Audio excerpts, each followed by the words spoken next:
जिस प्रकार का माहौल जो है वो सन 84 के अंदर जो है वो बनाया गया था, उसी का एक रूप को कल देने का जो है एक प्रयास किया गया। क्योंकि सरकार के कुछ लोग पदों के ऊपर बैठे हुए हैं, तो अपने पदों का वो दुरुपयोग करते हुए प्रशासन के ऊपर दबाव बनवाकर गैर कानूनी हरकतों को जो है करवाकर एक आदमी के ऊपर जो है उस चीज का दबाव बनवाएंगे कि हम आपके घरों के अंदर जबरदस्ती घुसेंगे। मैं ये सवाल पूछता हूं कि 144 को क्यों नहीं लागू कराया गया। ये वो समय, जगह या वो चूल्हा नहीं है जिसके ऊपर ये लोग अपनी राजनीतिक रोटी सेकें। मेरे पिताश्री ने, मेरे बहनों ने इसको 40 साल पहले इन चीजों का सामना करा हुआ है।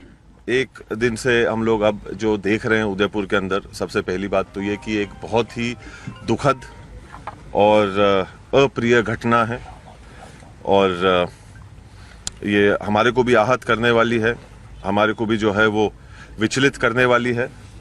और किसी भी प्रकार से इस तरीके की परिस्थिति को हम लोग नहीं चाहते हैं।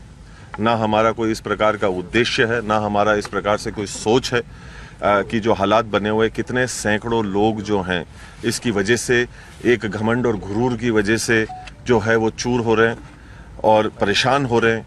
जो बाहर से लोग आ रहे हैं, जो नाम उदयपुर का जो है वो ख़राब हो रहा है। इन चीज़ों को सड़कों के ऊपर आकर इस प्रकार से जो है इसका समाधान निकालने का ये कोई तरीका नहीं है। ये हम लोग किसी भी तरीके से इस चीज़ के सोच के साथ में ना समर्थन करते हैं, ना हम इस सोच को जो है वो जायज़। कानून का जहाँ तक एक सवाल आता है, हम लोगों को कुछ चीज़ों को जज्बाती नहीं होकर सोचने की आवश्यकता है। हर चीज़ों के अंदर जज्बातों के अंदर बह के, बिना सच्चाई जाने अफवाहें उड़ाकर, उस प्रकार से उसके ऊपर दूसरे लोगों को गुमराह करके उसके ऊपर हम लोग काम करें और इस प्रकार से एक शक्ति प्रदर्शन का जो है वो हम माहौल बनाने का एक प्रयास करें, असौहार्दपूर्ण माहौल बनाने का हम लोग प्रयास करें, ये बिल्कुल भी जो है वो ठीक नहीं है। आज की तारीख के अंदर इस देश के अंदर एक कानून व्यवस्था नाम की चीज़ है। मुझे नहीं पता कि उदयपुर में वो अभी है या नहीं, क्योंकि अभी जो हमारे साथ में हुआ, सबसे पहले तो मैं ये पूछना चाहता हूँ कि इतनी फोर्स होने के बावजूद भी वहाँ पर जिस प्रकार की घटनाएं घटी, मेरा ये सवाल है सरकार से और प्रशासन से कि क्या हम हकीकत के अंदर कानून को लागू करना चाहते हैं क्या, या कि कोई सरकार का सदस्य है या सरकार के किसी पद के ऊपर बैठे हुए जो व्यक्ति हैं, कानून केवल और केवल उनके लिए काम करेगा। एक आम नागरिक के लिए जिसके पास में संविधान की सुरक्षा मिलती है कि भाई कानून सबके ऊपर जो है वो बराबर तरीके से लागू होगा और उनकी सुरक्षा करेगा। पर यहाँ पर जो प्रतीत किया जा रहा है, जो मुझे महसूस हो रहा है और वो जिस प्रकार से मेरे ऊपर दबाव बनाया जा रहा है गैर कानूनी काम और हरकतों को करने का, कि नहीं आप जो है अगर इस काम को नहीं करेंगे तो हम आपके साथ में जबरदस्ती करेंगे। आज क्या हम लोग इस दहशत के अंदर हम लोगों को जीने की आवश्यकता है? हम लोग हमारे घर के अंदर बैठे हैं, हम लोग हमारे घर के अंदर एक कानूनी रूप से बैठे हैं।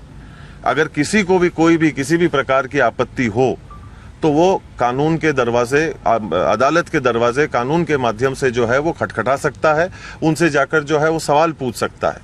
पर यहाँ जिस प्रकार से जो चीज़ हमने कल देखी और जिस प्रकार से पुलिस ने कुछ चीज़ों की खुली छूट दी, मतलब वो वाकई में एक निंदनीय और बहुत ही दुखदायी परिस्थिति थी।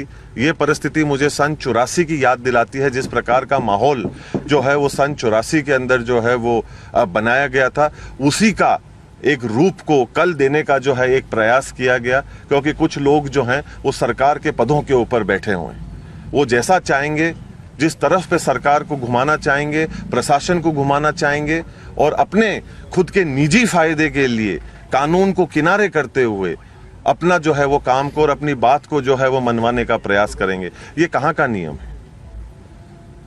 ये देश, हमारे को पूरा विश्वास है कि कानून पे चलता है, एक व्यवस्था पे चलता है। और दूसरी बात ये कि अगर ऐसी परिस्थिति बनने की जो हमारे को पहले से ही संभावनाएं थी, जिसके बारे में हम लोगों ने प्रशासन को कई दिनों पहले इसकी जानकारी भी हम लोगों ने दे दी थी, फिर अखबार के माध्यम से भी हम लोगों ने उस दिन पूरे प्रदेश के अंदर इसकी जानकारी दी। मैं ये सवाल पूछता हूं कि 144 को क्यों नहीं लागू कराया गया? और आप इतने लोगों की जानों के साथ में खेलेंगे, इस चीज का कौन जिम्मेदार है? क्योंकि सरकार के कुछ लोग पदों के ऊपर बैठे हुए हैं, तो अपने पदों का वो दुरुपयोग करते हुए प्रशासन के ऊपर दबाव बनवाकर गैर कानूनी हरकतों को जो है करवाकर एक आदमी के ऊपर जो है उस चीज का दबाव बनवाएंगे कि हम आपके घरों के अंदर जबरदस्ती घुसेंगे। संस्था के अपने खुद के भी कोई कानून होते हैं। इस प्रदेश, इस देश के अंदर भी एक संविधान है, एक कानून है, उसके ऊपर हम में से कोई भी नहीं है। और उसके अंदर हम लोग जज्बाती कर दें, लोगों को गुमराह करने का काम करें पूजा के माध्यम से, ये ठीक नहीं है। और अगर ऐसी कोई बात है तो उसको बैठकर करी जा सकती है, गुंडागर्दी के माध्यम से ये चीज नहीं हो सकती है। आप किसी के घर के अंदर आप प्रवेश करना चाहते हैं, मैं आप में से किसी के भी घर के अंदर अगर प्रवेश करना चाहूं तो मैं आपको बिना बताए, बिना कहे, मेरी निजी आस्था को क्या आपके घर के अंदर मैं पूरा कर सकता हूं? क्या मेरे पास में ये अधिकार है? क्या मैं आपके घर के अंदर जाना चाहता हूं और मेरे निजी अधिकार, मेरी जो निजी आस्था है, पर वो मैं आपके घर में पूरा करना चाहता हूं, और इसके बारे में ना मैं आपको बताऊंगा, ना मैं आपसे पूछूंगा, ना मैं आपको इसके चीज के बारे में बताना उचित समझूंगा। अब ये गुंडागर्दी हमको जो है वो सहन करनी पड़ेगी, और कानून और प्रशासन इस सोच की जो है वो मदद करेगा। तो कहीं ना कहीं हम लोगों को ये दर्दनाक हादसे और घटनाएं, मेरे पिताश्री ने, मेरे बहनों ने इसको 40 साल पहले इन चीजों का सामना करा हुआ है। वो लोग मरते मरते बचे हैं इन चीजों को लेकर। ऐसी ही परिस्थिति जो है वो उस समय पे भी बनवाई गई थी, और आज भी उसी सोच के अंतर्गत यहां पर प्रवेश करने का एक गलत मंसूबे के साथ में प्रयास किया जा रहा है, जिसका प्रशासन और लोग यहां पे उसका सहयोग कर रहे हैं। और हम लोग अभी कानून के भरोसे बैठे हुए हैं, जो मैं अभी ढूंढ रहा हूं कि कहां है, और वो हम लोगों की एक आम नागरिक होने के नाते मदद करेगा। लाखों लोग जो है वो परेशान हो रहे हैं। ये कहां तक जायज है कि बच्चों की, महिलाओं की, बड़ों की, बुजुर्गों की जान को जो है वो खतरे में डाला जाएगा? लोग किसी के घर के ऊपर चढ़ने लग जाएंगे। वो अगर अंदर आते तो उसका हश्र क्या होता? उसकी जिम्मेदारी कौन लेता? किसी की जान का नुकसान होता तो उसके लिए जिम्मेदार कौन होता?